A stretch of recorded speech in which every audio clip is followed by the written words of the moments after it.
मेरा नाम है काला, अरविंद काला। मोदी साहब, एक सवाल, आप हिंदुस्तान में लोगों को इतना परेशान करते क्यों हैं? मैं 2000 रुपए के नोट के सिलसिले में बोल रहा हूँ। अब जैसे फ़र्ज़ करिए मैं मनाली में हूँ और मैं इधर आया हुआ हूँ, 4 महीने मैं इधर ही रहता हूँ, दिल्ली में अक्टूबर में लौटूँगा। तो अच्छा, दिल्ली में मेरी जो छोटी-सी तिजोरी है उसमें 10, 20, 30 होंगे गुलाबी नोट, और मैं वहाँ जा नहीं रहा। तो फिर मैं अपनी चाबी से क्या करूँ? फिर मुझे उसको भेजनी होगी मेरी अपनी लड़की को, वो अलग रहती है, तो फिर वो 14 किलोमीटर वो मेरे कैश बॉक्स में जाएगी, तिजोरी से मेरे 20-40 हज़ार निकालेगी, उनको तब्दील करेगी, क्योंकि मैं अक्टूबर में लौट रहा हूँ। अब मैं एक एक डॉक्टर साहब को जानता हूँ, दिल के डॉक्टर हैं दिल्ली में, जो 90 साल के हैं। अच्छा, उनके 2 जो लड़के हैं, दोनों अमेरिका में हैं। तो जब 90 साल का डॉक्टर और उनकी बीवी भी, वो भी थोड़ी-सी वो नाज़ुक सेहत की है, जब वहाँ जाते हैं 1-1 साल रहते हैं, तो अच्छा, या 6 महीने रहते हैं। लेकिन उनके घर में उनकी जो छोटी-सी अलमारी में या सूटकेस में या कहीं हो सकता है 20-40 हज़ार के गुलाबी नोट पड़े रहें। लोग लापरवाह होते हैं, बैंक में नहीं डालते, कहते हैं बाद में डाल लूँगा वगैरह-वगैरह। तो उनको उनका ना जायज़ पैसा आपने बिल्कुल ही वो कर दिया। अच्छा, अब आप मुझे मैं अपने गाँव कूदता हूँ उत्तराखंड में, जहाँ मेरे 26 चक्कर लग चुके हैं। अच्छा, एक चीज़ है, हिंदुस्तानी फैमिली में एक बात है, 2 ही मौकों पे वो खर्चा करते हैं, अपने बेटे-बेटी की शादी पे और अपना मकान सही करने में। तो मेरे गाँव में जब भी मैं जाता हूँ, एक वो मकान कोई ना कोई सही कर रहा होता है। तो क्या होता है, सब रईस थोड़ी है वहाँ, गरीब भी हैं, तो जोड़ के 1.5 लाख, 2 लाख इस तरह से शहरीला लड़का जो कमा हुआ है, वो छोड़ता जाता है। बुज़ुर्ग माँ-बाप भी थोड़े बचा लेते और सोचते, चलिए ये ड 1.5-2 लाख हैं गुलाबी नोटों में, अगले वो मानसून के टाइम वो करेंगे जब हमारे नए कमरे की तराई हो पाएगी। तो ये सारे लोग ये गरीब हैं जिनके पास ये नोट होते हैं। अच्छा, मैं अपने गाँव में, वो ठीक है, एक बुज़ुर्ग गया, पहली बात है, स्टेट बैंक का जो की ब्रांच जो है 11 किलोमीटर है और इस किस्म की वो है।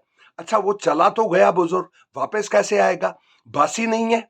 बस आपको ले जाएगी और शाम को लाएगी, तो पूरा दिन लगा देगा वो 20,000 40,000 बदलने में। तो आपने तो बिल्कुल परेशान कर दिया। अरे, ऐसे लाखों लोग हैं। अरे, मोदी साहब, हिंदुस्तान के देहाती, आप ही का सेंसस कहता है 2011 का कि 18 करोड़ मकान है हमारे देहातों में, गाँव में।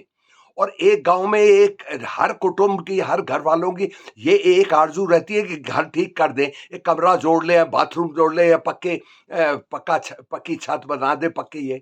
2.5 करोड़ तो हमारे गाँव में जो हैं कच्चे मकान हैं, मतलब जो बरसात से, तो हर घर की ये तमन्ना रहती है कि ये सही करूँ। तो उसके लिए 1.5-2 लाख तो लग ही जाते हैं सरिया लेने में, इसमें, उसमें। तो लोग पैसे इस तरह से रखते हैं, वो कमाऊ लड़का छोड़ छोड़ देता है और फिर ये, तो इस तरह से रहता है। बैंक ऐसे बगल में थोड़ी है। अब मैं, चलिए, उत्तराखंड और मनाली से कूद के मैं वो राजस्थान जाता हूँ। आपको मालूम है नाज़रीन कि वहाँ पे एक ज़िला है जैसलमेर, जो 38,000 स्क्वायर किलोमीटर है, जिसकी जिसकी एरिया हरियाणा जितनी है। तो वहाँ वो जो गाँव वाले हैं रेगिस्तान में रहते, कभी-कभी उनका पास का बैंक 50 किलोमीटर होता है। उसके पास भी 1.5-2 लाख पड़े हुए हैं इसी किसी के काम के लिए या बीमारी के लिए वगैरह। तो उसके वो गुलाबी नोट हैं, लड़के ने छोड़े हुए, लड़की ने छोड़े हुए, और वो 50 किलोमीटर जाएगा 20,000 बदलने में। फिर वो दिन भर बैठा रहेगा कि भई अब वो कह रहे हैं ये, तो कैसे, और 50 किलोमीटर वापस आएगा, तो वहाँ पे भी वहाँ पे भी वो लौट नहीं पाएगा, क्योंकि बसें देहात में इतनी चलती नहीं।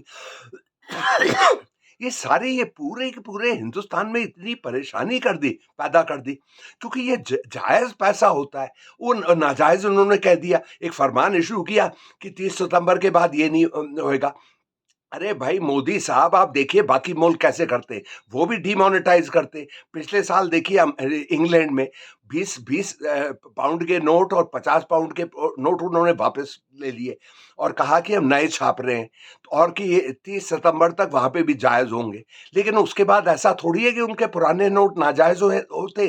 वहाँ तो सारे के सारे वो आप बैंक ऑफ इंग्लैंड में बदल सकते हैं, पोस्ट ऑफिसों में बदल सकते हैं, 5 साल के बाद भी। तो आपका जो जायज़ पैसा है वो नाजायज़ कभी होता नहीं है, लेकिन आपने तो सबको ये बना दिया। अब वो चोर डाकू तो झपट्टा मार के ले लेते, आप वो रूल बदल के कर लेते। तो ये क्या क्या करेंगे? ऐसे लाखों लोग हैं, देखिए हमारी 60% जो आबादी है हिंदुस्तान की, ये तो देहात में है, तो करीब-करीब इलाके हैं। अच्छा, तो इंग्लैंड में तो ऐसा नहीं होता, तो हम सीखते क्यों नहीं? हम तो ग्लोबल पावर हैं, तो बाहर से सीखते क्यों नहीं हम? हमें सीखना चाहिए भाई, बाकी लोग भी ये करते। अच्छा, इंग्लैंड में क्यों नए नोट छाप रहे? क्योंकि किंग चार्ल्स की वो तस्वीर डालनी है। अब उसकी मम्मी तो मर गई ना, क्वीन एलिजाबेथ ऊपर चली गई। तो इस तरह से होता रहता है। वहाँ के प्लास्टिक नोट जो नए आते हैं, पॉलीमर नोट कहते हैं, वो वॉशिंग मशीन की धुलाई भी सह लेते हैं और बाहर निकलते हैं सलामत। तो मोदी साहब, इस किस्म की आप चीज करते हैं ना, तो ये बहुत मुश्किल हो जाता है लोगों के ये करने की। अब मैं आपको बताता हूँ, 12 लाख हिंदुस्तानी हैं अमेरिका में, सबसे रईस हैं अमेरिका के लोगों में, गोरों से भी ज़्यादा हिंदुस्तानी कमाते वहाँ पे, इतने काबिल हैं। अच्छा, लड़का आया, लड़की आई, वो उसने वो तब्दील किए नोट, गुलाबी नोट ले लिए, 4,000 5,000 डॉलर के।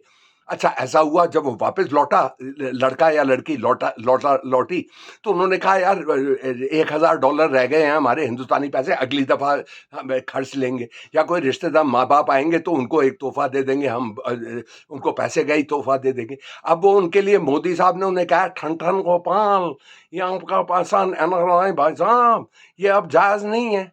तो वो तो बेचारा बिल्कुल ही पिट गया। ऐसे लाखों, अरे करीब 18 लाख लोग हिंदुस्तानी कनाडा में, 5 लाख लोग इंग्लैंड में, इस तरह से 25 मिलियन है हिंदुस्तानी बाहर, जो उनमें से काफी चक्कर लगाते होंगे। तो इस तरह से है, और आपने उनके वो जायज़ पैसे बिल्कुल नाजायज़ कर दिए। ये क्या, ये इसका फ़ायदा क्या है? जब दुनिया में कभी इस किस्म की चीज़ कोई करता ही नहीं। अब ये फ़र्ज़ करिए, आप कहते हैं 2000 का नोट सारा ब्लैक मनी का जड़ है, ब्लैक मनी का जड़। पहली बात तो सबसे बड़ी ये है, तो रिश्वत जो ब्लैक मनी है, वो तो आप ही के मुलाज़िम, सरकारी बाबू और सरकारी अफ़सर और पुलिस वाले यही तो लेते हैं, पेटीएम से थोड़ी लेते हैं, चेक थोड़ी लेते हैं। अब बिल्डर है, उसको करोड़ों में देना पड़ता है। अगर आपको बड़ा प्रोजेक्ट थ्रू करना है ना, तो आपको 100 करोड़ से ज़्यादा लगते हैं रिश्वत में। आप कह रहे हैं, तो आपकी हुकूमत या उससे पहले भी जो हुकूमत थी, ऐसा नहीं था कि मनमोहन सिंह, सोनिया गांधी दूध के धुले थे, ऐसे बिल्कुल नहीं है। लेकिन ऐसा है, अब ये इसलिए ये होता है, black money, black money, black money ये। अच्छा, अच्छा, इतना बड़ा नोट है 2000 का, लेकिन भाई वो यूरो में 28 कंट्री हैं, यूरोप की, शेंज़ेन, वो जो इनका यूरो जहाँ चलता है, वहाँ पे जो मैक्सिमम नोट है वो 44,000 रुपए का है, हमारे 44,000, उनका 500 का यूरो होता है ना, 500 ये यूरो का, तो उसको अगर आप हिंदुस्तानी पैसे में तब्दील करें तो 44,000 का है। तो वहाँ पे ब्लैक मनी नहीं, तो ये यहाँ पे कैसे हो गया ब्लैक मनी? अमेरिका में भी 100 डॉलर का हो तो 5,000 8,000 का तो हो गया ना। और ये ब्रिटेन का वो जो 100 पाउंड का नोट है, जो भी 100 पाउंड कितने का होता है, 10 इंटू 100, 10,000 का हो गया। तो ये 2000 का नोट, 2000 का नोट, 2000 का नोट। अच्छा, इसमें सबको मालूम है कि सिलसिला क्या है। भाई ऐसा है, मोदी साहब ने ऐसा क्यों किया? ये उन्होंने ये ये सियासी दांव-पेच है। अब इलेक्शन आ रहे हैं 4-5 रियासतों में। अब मोदी साहब को मालूम है कि बाकी मुकाबले की पार्टीज़ जो हैं, ऑपोजिशन पार्टीज़, उनके पास गुलाबी नोट रहते हैं। हाँ भाई, इलेक्शन के लिए तो आपको ज़रूरत पड़ती है। तो मोदी साहब उनका वो पैसा ही छीनना चाहते हैं। मोदी साहब, आपका जो ये है सियासी ये है दांव-पेच, ये तारीफ़ काबिल है। ये मैं कबूल करता हूँ। लेकिन आपके ये कुर्सी में बैठने के चक्कर में 140 करोड़ हिंदुस्तानी क्यों परेशान हो? ये तो आप बहुत बेइंसाफ़ी कर रहे हैं लोगों पे, और लोग खिलाफ हो जाते हैं। आप सोचते हैं इसका कुछ फ़ायदा वग़ैरह है, जो पैसे खोएगा वो कभी नहीं भूलेगा, और अभी 3-4 महीने में हो सकता है। तो ऐसा ना हो कि आप ही का हथियार, आप ही ने तीर चलाया और तीर आके वापस आप ही के सीने में लग गया। तो ये बड़े ध्यान से करना चाहिए, लोगों से मशवरा लेना चाहिए। और इस सिलसिले में मेरे केजरीवाल की बात से बिल्कुल इत्तेफ़ाक रखता हूँ कि हिंदुस्तान को ज़रूरत है एक पढ़े-लिखे प्राइम मिनिस्टर की। वो ऐसे नहीं कि सुबह कुछ सोचा, शाम को कर दिया, शाम को कुछ सोचा, अगले दिन सुबह कर दिया। अच्छा मोदी साहब, मैं चलता हूँ, और प्लीज़ मुझे गिरफ्तार ना करिए। मैं कुछ नहीं, मैं छोटा-मोटा आदमी हूँ, मैं वैगन आर का मालिक हूँ, बस यही है मेरे पास, वैगन आर। तो वहीं पे मेरी सारी दौलत रहती है, पुरानी चप्पल और पुराने अखबार। अच्छा, तो मैं रुखसत होता हूँ, खुदा हाफ़िज़।